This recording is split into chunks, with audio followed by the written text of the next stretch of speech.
Luka Doncic sekarang rip, berotot. NBA sebaiknya mulai takut. Yang dulu lelah di kuarter 4, sekarang latihan 2 kali sehari. Yang dulu dihina karena berat badan, sekarang jadi model cover Men's Health. Tapi yang paling ngeri, Luka belum pernah seserius ini. Ini bukan Luka yang kita kenal. Ini Luka yang dibangun dari rasa malu dan siap balas dendam. Bukan dengan omongan, tapi dengan menang. Waktu masih awal 20-an, Luka udah hampir averagingnya triple-double. Mainnya santai, step back three, no look pass, floater. Dan gaya mainnya kayak dia mau bilang, kalian mainnya gini. Aku udah lakuin ini waktu masih umur 16 di Eropa. Kemudian dia jadi gemuk, gampang capek. Kadang malas defense. Tapi tetap aja 30 poin, 9 assist, all NBA first team tiap tahun. Lo tahu siapa aja yang bisa ngelakuin itu di 6 musim pertamanya? Larry Bird, Tim Duncan. Udah, cuma itu. Tapi semua kehebatan itu bikin Luka nyaman, terlalu nyaman. Bad habitnya nggak kelihatan kayak masalah besar, karena angka-angka tetap keluar. Karena dia tetap bikin highlight, karena dia Luka. Tapi akhirnya semua kenyamanan itu diseret ke meja operasi. Dallas buang dia. Nico Harrison fire Nico. Dan yang lebih nyakitin, This is crazy, man. We went to the NBA Finals. Why are we trading the best player, the franchise player? How are we trading the franchise player? We went to the NBA Finals. He's supposed to have a statue. Hell yeah. He's supposed to have a statue. Luka di fat shaming oleh mantan timnya. Dan di saat itulah Luka bangun. Cuma sehari setelah kalah dari Timberwolves di playoff bareng Lakers, Luka kirim pesan ke manajernya. Besok kita mulai. Sekarang dia latihan 2 kali sehari, agility, shooting, weightlifting, diet gluten free, tanpa gula, 250 gram protein tiap hari. Gue ulang ya, 250 gram protein tiap hari.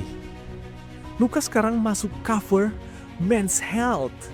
Dan ini bukan mitos Zion kurusan atau Ben Simmons bisa 3 point. Tapi ini beneran kelihatan. Look at this man.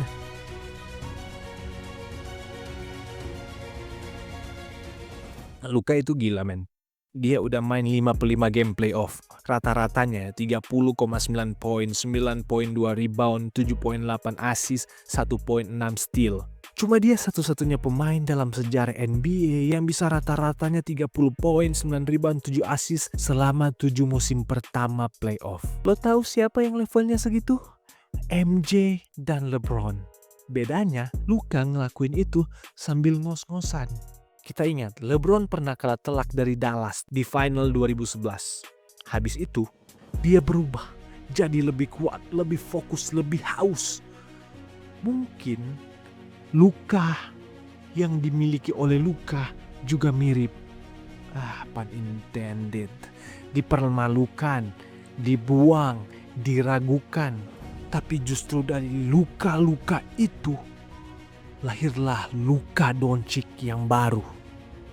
Tapi kita harus paham, Luka sekarang bukan kayak beberapa tahun lalu yang posting dia rada kurusan setelah mulai NBA kembali gemuk. Enggak.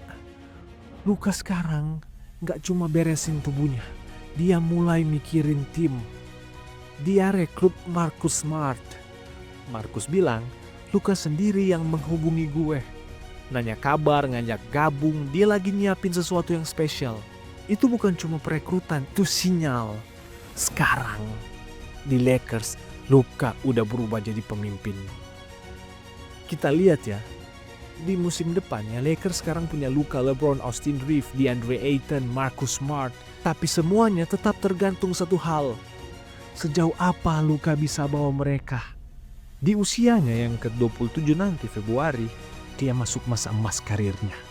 Waktu di mana banyak legenda berubah jadi mitos. Dulu Luka Doncic menang sambil ngos-ngosan, sekarang dia menang sambil marah sama kritik, marah sama keraguan, marah sama dirinya sendiri yang dulu. Kalau gue berhenti sekarang, semua ini gak ada artinya. Itu ada di mindset Luka Doncic. Dan kita semua harus siap. Karena Luka Doncic akhirnya jadi versi yang ditakuti semua orang. Bukan sekedar jenius, tapi jenius yang lapar. Kita semua sedang menunggu apa yang akan dilakukan Luka musim depan.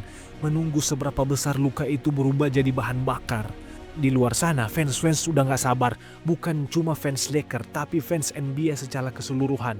Yang udah terlalu lama ngelihat talenta sebesar Luka dijegal oleh tubuhnya sendiri. Karena Luka Doncic bukan sekedar kembali, dia sedang dibangkitkan. Atau lebih tepatnya, dipaksa bangun oleh rasa malu, oleh pengkhianatan, oleh Nico, fire Nico. Dan gak ada yang lebih berbahaya dari seorang jenius yang akhirnya sadar bahwa selama ini dia cuma setengah dari potensi aslinya. Jadi pertanyaannya sekarang bukan lagi seberapa jauh Luka bisa pergi, tapi siapa yang cukup berani berdiri menghadangnya. Luka Doncic sekarang rip my man. And the rest of the NBA should be absolutely terrified. Gak sabar aku nunggu Luka yang sekarang, boy. Semua dia jadi lebih baik ya. Baik, aku belum punya ending.